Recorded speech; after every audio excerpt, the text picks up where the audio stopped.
What's up, guys? Four-wheeler doctor again. In the shop tonight working on this little 2009 Sportsman 550. This thing won't crank, and I've already started taking a little bit of stuff off of it. Got to looking around online, and it looks like there's a big problem with these things and the valves. I'm guessing wearing out, and they losing valve clearance, and then it drops your compression. I mean, it's firing, it just barely will not start. So I'm gonna see if I can get the valves adjusted on this and maybe get the thing to start up. So far, all I've really done is took the this side plastic off, took the shifter knob off with the little Torx. What size is that? Torx 25 screw in the top of that shifter. Took the side panel off. Also pulled this other panel that was here off. There's two push pins here, a push pin here, and now I'm in the process of taking this brace off here. I think you have to get it off or at least loose to get this valve cover off to get in there and adjust the valves. So I'm working on taking that off. I'll cut the camera back on in a second. It's got, or back on, yeah, in a second. It's got two Allen heads. They're what size are those things? 8mm Allen heads. Two at the front and two in the rear back here. I don't know if you can see those holes up in there or not, but there's two there. And then I believe that'll at least, maybe I can get this brace off or at least loosen it up enough to get this valve cover off. Also has a 10mm here for the air box. It'll have to be loosened up as well. So let me get those off, and I'll see if I can get this brace off. Then I'll cut the camera back on after I start loosening up the valve cover bolts. Alright guys, I got this thing loosened up. You really want to have one of these. This is a 3/8 inch drive, 8mm Allen head to get these bolts off, because they can take you forever to do them with just a regular L-shaped Allen wrench. You can get those things pretty inexpensive from like Harbor Freight. These back ones are pretty tough to get to if you don't have that, and you actually about need a long extension, possibly a swivel. This one does have kind of a wobble end on it, which helps get it out. And this will let you, had to take one more push pin out right here, but this will let you get this whole brace slipped out of the way, get in there to it a little easier. And so now I'm going to see about getting it set to top dead center. I'm not real sure where the timing hole is on this to tell you when it's set top dead, so I'm going to have to find that, and I'll cut the camera back on in a second when I get that figured out. Alright guys, I took a little bit of plastic off of this side of it to try to get in here to the timing hole. I believe this is the hole here that you would use to set it at top dead center, but I can't find how you get to this end of the crankcase bolt, which it seems there's a metal cover over the end of it that you can't remove unless you take this whole end off to actually rotate the motor over. So I might have to go the old school method on this, take the valve cover off, spark plug out, and bump the starter over until it comes up to top dead center. But I went ahead and took all these bolts out, a right good many of them for this valve cover. They're all the same size, 8mm. And you also need to take this hose off here for the crankcase vent, and with that loose it should all come off. I got all these out with just a little layer ratchet, 1/2 inch drive. This one up in here was a little bit tough.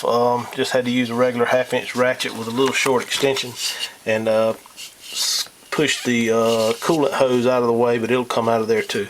So alright, let me get that one's bolt still in there just a little bit. Let me get that all the way out, and then I'll pull the valve cover off and cut the camera back on and show you what I'm looking at. Alright guys, I got all these bolts out, valve cover, and also you have to take this hose off of this crankcase vent thing here, and then I'm not real sure what this other little round part is here, but you have to unbolt it too. It's two 8mm bolts, and this thing will slip out right there, and then the valve cover will come off.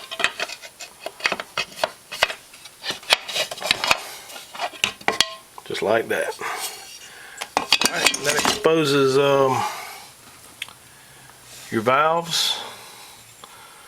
We can get those adjusted out. I am going to take the spark plug out just so I can make it a little easier to turn over. And I might actually try to turn this thing over with the cam bolt. That's one way to to make it go. And what you're looking for is, so these are the exhaust valves that are closest to you by the exhaust port, and these are the intake valves that are closest to the intake, the fuel injector and all that. So what you want to do is rotate this thing around until these exhaust valves go down, which opens, and then comes back up, which closes. And then you'll turn it after this one closes. The next time this piston comes all the way to the top will be top dead center. That's on top dead center on your compression stroke. I've seen people online talk about all kind of crazy stuff with it, but that's how it works. Just looking at this, something's going on a little weird here, because we got about 4 threads on this adjuster and about 2 threads left on this adjuster, so I'm not sure what's going on with the valves there. The other ones look like they're pretty consistent. So anyway, I'm gonna rotate this thing around, see if I can get it to top dead center.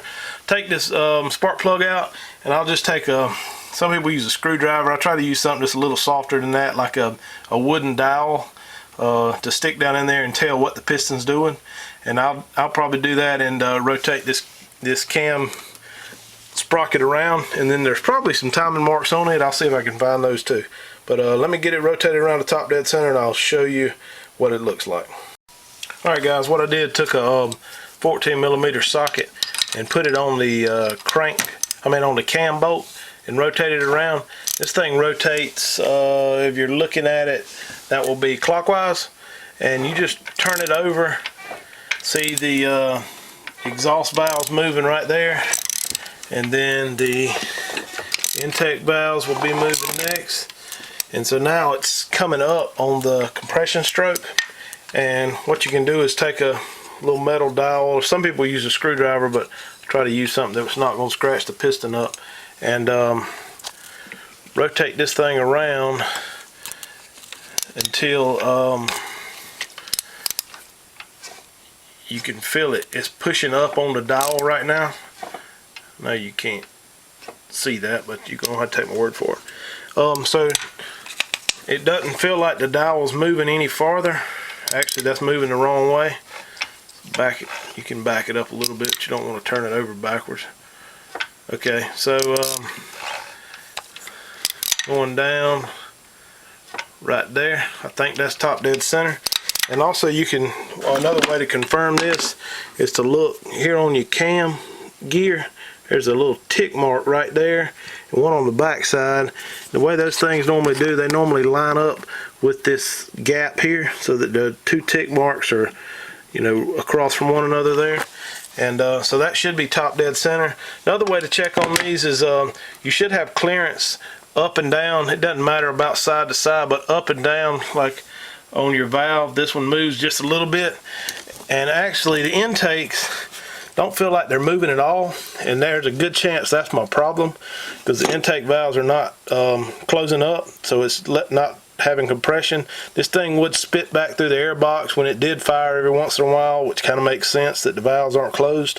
So I'm going to adjust these things out. I'm not sure what the clearance is right now, but I'll look it up and see, and get these things adjusted, and I'll cut the camera back on just to show you how I go about adjusting these.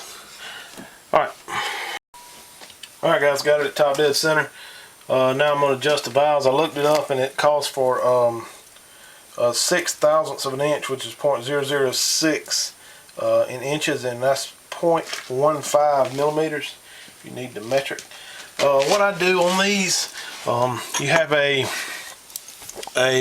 nut that's like a lock nut, and then these, most of the ones have a flathead screwdriver that you would turn this adjuster with, but these have a square shank, and I know it's pretty ghetto, but what I've used in the past is like a deck screw, and that square shank of that deck screw fits right down on that adjuster and allows you to turn it.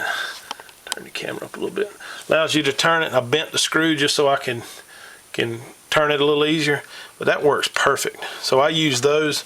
You just want to get light resistance on that feeler gauge when you stick it in there and slide it around a little bit. So stick it right in there and tighten down a little on it. See, this is the one that was kind of weird. It had a a lot of threads showing on it, so it looks like it needs to go down some. Okay, that's pretty tight. And then take a 10mm wrench and tighten that lock nut back up wherever it is. I didn't show you loosening those up, but I did. Naturally, I had all those loose before I adjusted it. So you just hold this center adjuster and tighten this little lock nut down with your 10mm, and then you want to check it one more time, because sometimes they'll tend to loosen up. I don't know, that one's still pretty tight, and I'm going to back it off just a little bit more. It don't take much of a movement of that center adjustment to make a big difference in your valve clearance. So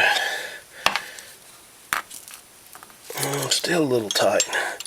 And I believe these Polarises, from what I've seen online, they're prone to the valves tightening up on them. So having these a little on the loose side probably isn't a bad thing. So I'm probably going to set them a little looser than I normally would, just like a Honda or something like that, with the anticipation of it tightening up as it runs.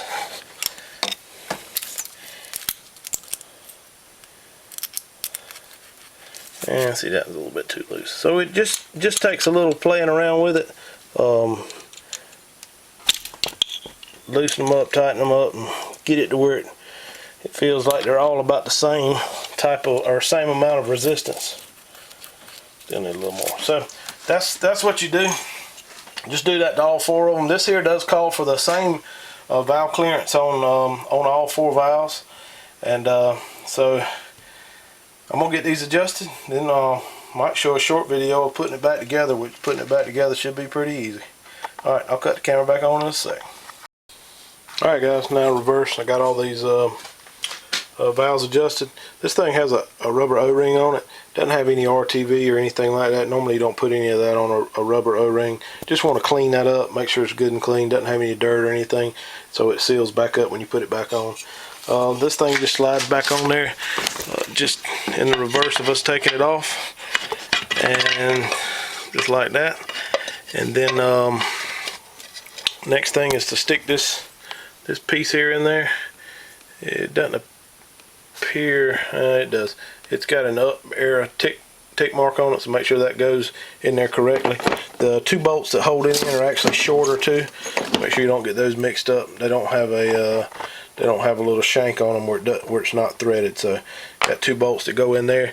I may stick a couple bolts in here too, just to make sure everything's lined up before I stick it back on. All right, so let me get those on and hook the linkage back up. I'm probably not going to put the cross member back on yet. I'm just going to see if the thing's going to crank first. So I'll cut the camera back on right before I try to crank it. All right, guys, here goes nothing. I got the valve cover back on, snug those bolts up, got the crankcase vent on. I replaced that timing hole, inspection hole over there. Didn't put the cross member back on. I don't think that really matters at this point. Just want to see if the thing's going to crank up. With this linkage loose, you just want to make sure the thing's in neutral, and it is. So well, here goes nothing. Let's see if it'll crank.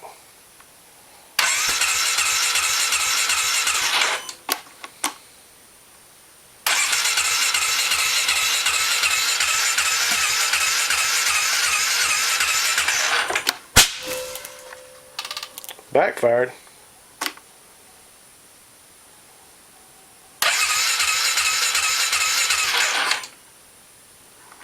Well, must not have been it. So, guess back to the drawing board.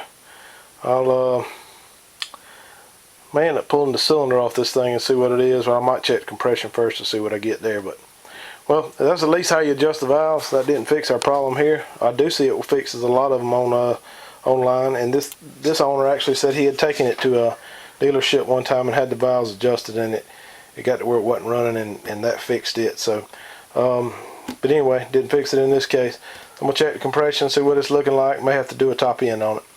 Alright, y'all check out my other videos, and like, subscribe, do whatever you gotta do. Leave me comments if you got any questions. Talk to you later.